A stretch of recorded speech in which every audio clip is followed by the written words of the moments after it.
이름입니다. 아멘. 제가 예수 그리스도 후기성도 교회 회원으로서의 삶을 시작한 것은 지금으로부터 약 37년 전인 1987년 성탄절 전야였습니다. 그날은 제 삶과 영원한 여정에 있어서 정말로 멋진 날이었습니다.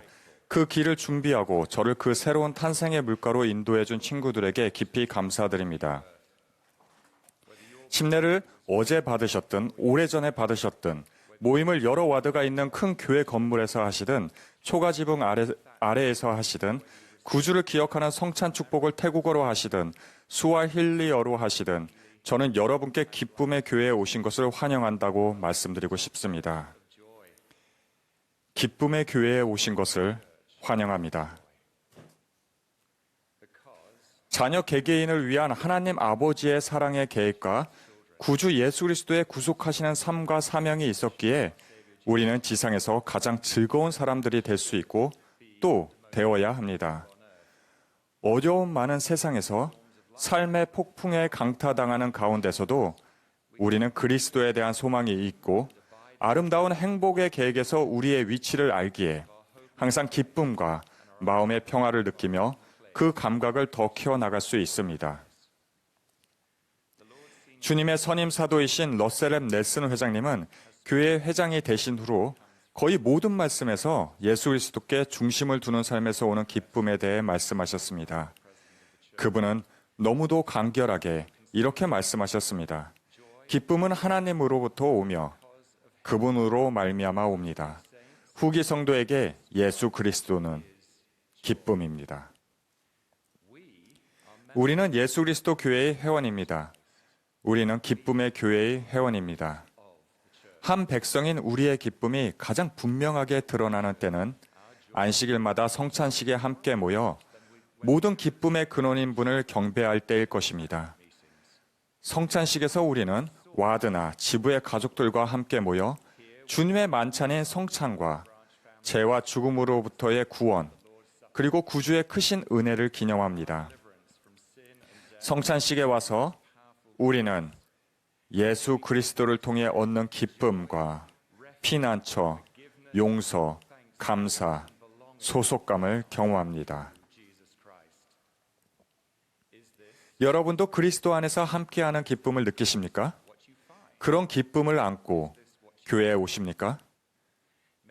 이런 것들은 여러분과 큰 관련이 없다고 생각하시거나 그저 지금까지의 방식에 익숙하실 수도 있습니다.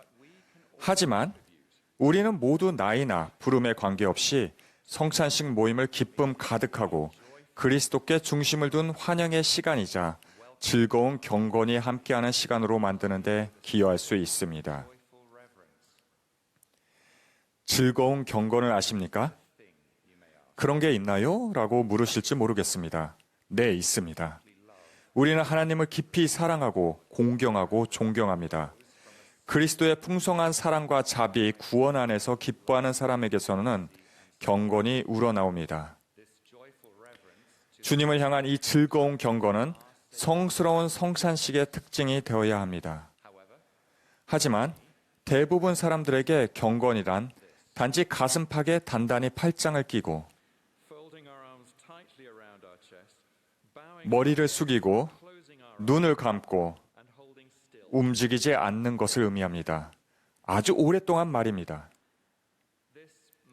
물론 이는 에너지 넘치는 어린아이들을 가르치기에는 효과적일 수 있습니다. 그렇지만 성장하고 배우는 과정에서 경건은 그 이상의 의미가 있다는 것을 직시합시다. 과연 우리는 구주께서 함께 계시더라도 그렇게 할 수 있을까요? 아닐 것입니다. 그분 앞에는 충만한 기쁨이 있기 때문입니다. 우리 중 많은 이의 경우 성찬식에서 이런 변화를 맞이하려면 연습이 필요할 것입니다. 안식일에 함께 모이는 것은 단지 성찬식에 참석하고 해야 할 일을 해치우기 위해서가 아닙니다. 우리는 예배하기 위해 함께 모입니다. 이 두 가지는 중대한 차이가 있습니다. 참석은 자리를 채우는 것입니다. 그러나 예배는 목적을 지니고 우리를 변화시키는 방식으로 하나님을 찬양하고 경배하는 것입니다. 구주와 그분께서 가능하게 하신 구속을 기억하며 모였다면 얼굴에서 기쁨과 감사가 드러나야 합니다. FNGO 부시오 장로님은 지부회장 시절 이야기를 들려주신 적이 있는데 회중석에 있던 한 소년이 단상에 있던 장로님을 바라보며 큰 소리로 물었다고 합니다. 저 심술궂은 표정의 아저씨는 저 위에서 뭐 하시는 거예요? 연사와 지도자, 합창단처럼 단상에 앉는 사람들과 회중에 모인 사람들은 기쁨의 교회에 온 것에 대한 환영의 마음을 서로 표정으로 주고받습니다. 찬송가를 부를 때 우리는 노래 실력이 어떻든 하나님이시오 왕이신 그분을 한 마음으로 찬양합니까? 그저 가사만 중얼거립니까? 아니면 아예 입을 다물고 있습니까? 경전에는 의인의 노래는 하나님께 기도가 되고 이에 그분의 영혼이 기뻐하신다는 기록이 있습니다. 그러니 함께 노래합시다. 그리고 그분을 찬양합시다. 우리는 말씀과 간증의 중심을 하나님 아버지와 예수 그리스도께 그리고 그분의 복음대로 겸손하게 살 때 맺히는 감미로운 모든 것 위에 뛰어나게 감미로운 열매에 둡니다. 그럴 때 우리는 배부르도록 흡족히 먹게 되어 줄이지도 아니하며 목마르지도 아니할 것입니다. 또한 아들에 대한 기쁨으로 우리의 짐은 가벼워질 것입니다. 성찬식에서 영광스럽고 가장 중심이 되는 부분은 바로 성찬을 축복하고 취하는 것입니다. 빵과 물은 주님의 속죄의 은사를 상징하며 우리가 모이는 목적의 전부입니다. 성찬식은 영적으로 거듭나는 성스러운 시간입니다. 이 시간에 우리는 기꺼이 예수 그리스도의 이름을 받들 것을 새롭게 증거하고 항상 구주를 기억하고 그분의 계명을 지키겠다는 성약을 새롭게 합니다. 살아가다 보면 무거운 마음과 힘겨운 부담을 안고 성찬을 대하게 될 때가 있을 것입니다. 또 어떤 때는 근심 걱정을 벗어놓고 홀가분한 마음으로 성찬식에 오기도 할 것입니다. 빵과 물의 축복문에 열심히 귀 기울이고 그 성스러운 상징물을 취할 때 우리는 구주께서 치르신 희생과 겟세마네에서 당하신 고난, 십자가에서 겪으신 괴로움, 우리를 대신하여 감내하신 슬픔과 고통에 대해 깊이 생각하고 싶은 마음이 들 것입니다. 우리의 고통을 그분의 고통과 연결할 때 그 생각이 우리의 영혼을 위로할 것입니다. 그런가 하면 예수님의 위대한 은사가 현재의 삶과 영원한 삶에 허락하여 준 훌륭하고 감미로운 기쁨에 감사와 경애를 느끼며 놀라워할 때도 있을 것입니다. 우리는 다가올 시간을 기뻐할 것입니다. 사랑하는 아버지와 무덤에서 일어나신 구주와 다시 함께할 그 귀한 시간을 말입니다. 우리는 성찬식의 목적을 자리에 앉아 오직 지난주에 저지른 잘못만 빠짐없이 떠올리는 것으로 여기도록 훈련받았는지 모릅니다. 하지만 그 관행을 뒤집어 봅시다. 우리는 조용히 앉아 한 주 동안 주님께서 끊임없이 보여주신 위대한 사랑의 여러 가지 모습들을 생각해 볼 수 있습니다.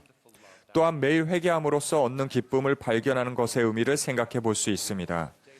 구주께서 우리의 고난과 승리에 동참하셨던 순간들과 우리가 그분의 은혜와 용서와 권능을 통해 역경을 이기고 인내와 기쁨으로 짐을 짊어질 힘을 얻었던 때를 생각하며 감사할 수 있습니다. 그렇습니다. 우리는 우리의 죄로 인해 구속주가 당하신 고통과 불의를 생각할 수 있으며 그럴 때 진지한 성찰을 하게 됩니다. 하지만 우리는 그 동산에, 그 십자가에, 그 무덤 속에 갇혀버릴 때가 있습니다. 무덤이 활짝 열리고 죽음이 극복된 것에 대한 기쁨, 우리가 평화를 얻고 하늘 집으로 돌아가는 것을 방해하는 모든 것에 대해 그리스도께서 승리하셨다는 사실이 주는 기쁨으로 나아가지 못하고서 말입니다. 성찬식 시간에 슬픔의 눈물을 흘리든 감사의 눈물을 흘리든 하나님께서 그분의 아들을 선물로 주셨다는 기쁜 소식에 대한 경이로움이 그 눈물의 이유가 되게 합시다. 어린 자녀나 특별한 도움이 필요한 자녀를 둔 부모님들에게는 성찬식에서 고요한 시간도 조용한 성찰의 시간도 허락되지 못하는 일이 다반사입니다. 하지만 주중에 구주의 어린 양들을 돌보는 동안 여러분이 그분에 대해 느끼고 그분으로부터 느끼는 사랑과 감사와 기쁨을 틈틈이 모범으로 가르칠 수 있습니다. 이러한 노력은 무엇이든 헛되지 않습니다. 하나님께서는 여러분을 잘 알고 계십니다. 집에서도 교회에서 보내는 시간에 대한 소망과 기대를 높이는 일을 시작할 수 있습니다. 가족 평회에서는 각자가 기쁨의 교회에 오는 모든 사람을 환영하는 일에 의미 있게 기여할 방법을 논의할 수 있습니다. 우리는 교회에서 즐거운 경험을 하도록 계획하고 그것에 대해 기대할 수 있습니다.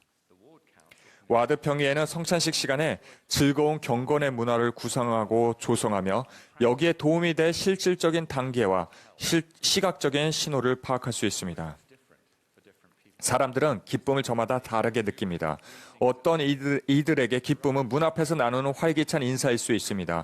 어떤 이들에게는 미소를 지으며 친절하고 열린 마음으로 옆에 앉아 사람들이 편안함을 느끼도록 조용히 돕는 것일 수 있습니다. 홀로 됐거나 소외됐다고 느끼는 이들에게는 이런 환영 속 따뜻함이 꼭 필요한 것입니다. 궁극적으로 우리는 구주께서 우리의 성찬식이 어떤 시간이 되기를 바라실지를 자문해 볼 수 있습니다. 그분께서는 당신의 자녀들이 어떤 방식으로 환영과 보살핌과 양육과 사랑을 받기 바라실까요? 그분께서는 우리가 그분을 기억하고 경배함으로써 새롭게 되고자 할 때 어떤 기분을 느끼기를 바라실까요?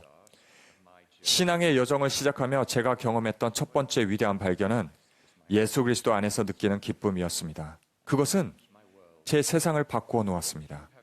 아직 그 기쁨을 발견하지 못하셨다면 그것을 찾는 여정을 시작해 보십시오. 즉, 구주께서 주시는 평화와 빛과 기쁨의 은사를 받아들이고 안식일마다 그것에 대해 즐거워하고 놀라워하고 기뻐하십시오. 제 마음속 이 느낌은 몰몬경에 기록된 암몬의 말에서도 나타납니다. 이제 우리에게 기뻐할 만한 이유가 있지 아니하냐. 그러하도다 내가 너희에게 이르노니 세상이 시작된 이래로 우리만큼 기뻐할 큰 이유를 가졌다는 사람들이 결코 없었느니라. 더욱이 더 내 기쁨이 넘쳐 내 하나님 안에서 자랑하기에까지 이르렀나니 이는 그에게 모든 권능, 모든 지혜와 모든 명철이 있으며 그는 모든 것을 깨달으심이며 그는 회개하고 그의 이름을 믿을 자들에게 자비로우신 자로서 구원에 이르게 하심이니라. 이제 이것이 자랑이라면 곧 그와 같이 내가 자랑하리니 이는 이것이 나의 생명이요 나의 빛이며 나의 기쁨이요 내 큰 감사이니라. 기쁨의 교회에 오신 것을 환영합니다. 예수 그리스도의 이름으로 말씀드립니다. 아멘.